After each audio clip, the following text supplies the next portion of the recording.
Bonjour Nicolas Bouzou. Bonjour Dimitri, bonjour Anissa. Bonjour. Alors, Nicolas, le budget 2024 n'est pas encore voté. Que le gouvernement cherche déjà les économies pour l'année suivante, pour 2025. Elisabeth Borne a réuni jeudi soir des membres du gouvernement. Il s'agit de trouver 12 milliards d'euros.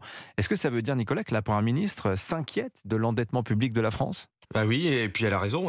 En 2023, le paiement des intérêts de la dette dans le budget de l'État aura atteint 55 milliards d'euros. C'est 5 fois le budget de la justice. En 2024, l'État va emprunter 285 milliards d'euros. C'est un record, on n'a jamais vu ça. La charge d'intérêt va donc encore s'accroître parce que les taux d'intérêt remontent. Cette charge d'intérêt deviendra en 2027 le premier budget de l'État. L'État paiera plus en intérêt de la dette que pour l'éducation, pour la transition énergétique ou pour la défense.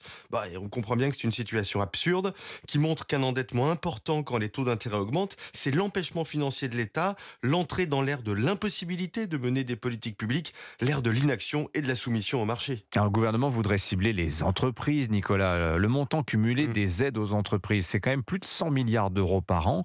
Bon, est-ce que c'est pas contradictoire malgré tout avec la politique de soutien aux entreprises, pro-business, comme on dit, cher au président ?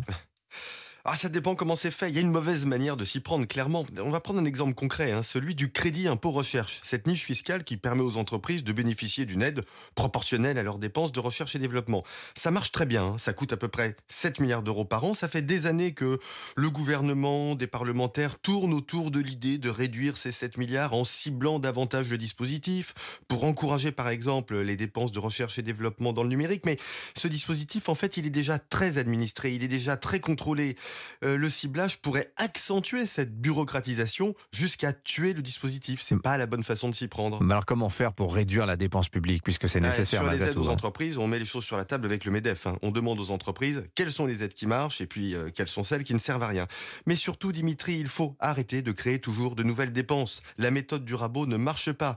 Imagine, vous voulez vider une bassine, la bassine de la dette publique. Vous la videz à la petite cuillère. C'est long, c'est fastidieux. Quelqu'un derrière vous la remplit au jet d'eau. Et ben voilà comment nous procédons.